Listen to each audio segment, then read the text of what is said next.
പ്രതിപക്ഷം ഒരു ജനാധിപത്യത്തിൽ ഏറ്റവും അനിവാര്യമായ ഘടകം. കഴിഞ്ഞ 10 വർഷം ഇന്ത്യ അന്വേഷിച്ചതും ഈ പ്രതിപക്ഷത്തെയാണ്. ചോദ്യം ചോദിക്കാൻ, പ്രതിഷേധിക്കാൻ, സാധാരണക്കാരുടെ ശബ്ദമാവാൻ പല കാരണങ്ങളാൽ പ്രതിപക്ഷം അപ്രസക്തമായിരുന്നു. അതിന് കാരണം പാർലമെന്റിലെ BJPയുടെ ഭീതിപ്പെടുത്തുന്ന ഭൂരിപക്ഷമായിരുന്നു. പോക്കറ്റിൽ നിന്ന് പേപ്പർ എടുത്ത് ബില്ല് പാസ്സാക്കുന്നത് നോക്കി നിൽക്കാനേ പ്രതിപക്ഷത്തിന് കഴിഞ്ഞുള്ളൂ. കഥ മാറി കാലവും. രാഹുൽ ഗാന്ധി നടന്നു ഇന്ത്യയിലെ ഗ്രാമങ്ങളിലൂടെ, നഗരങ്ങളിലൂടെ നമ്മുടെ ഇന്ത്യയെ വീണ്ടെടുക്കാൻ. ജൂൺ 4-ന് രാഹുൽ നടന്നത് ജനമനസ്സുകളിലേക്കെന്ന് നാം തിരിച്ചറിഞ്ഞു. അങ്ങനെ പവർഫുൾ പ്രതിപക്ഷം വന്നു.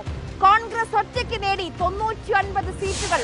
ഓർക്കണം, 40 പോലും തികക്കില്ലെന്ന് അമിത്ഷാ പറഞ്ഞ വാദങ്ങൾക്കിടെ അയോഗ്യരാക്കപ്പെട്ട പടിയിറങ്ങിയ രാഹുൽ 2ഇടത്ത് നിന്ന് ലക്ഷങ്ങളുടെ ഭൂരിപക്ഷത്തിൽ ജയിച്ചു കയറി. പ്രതിപക്ഷ നേതാവായി പാർലമെന്റിൽ ഇരിക്കും രാഹുൽ ഗാന്ധി. ഓർക്കണം, 10 വർഷത്തിന് ശേഷമാണ് ഔദ്യോഗികമായി ഒരു പ്രതിപക്ഷ നേതാവ് വരുന്നത്.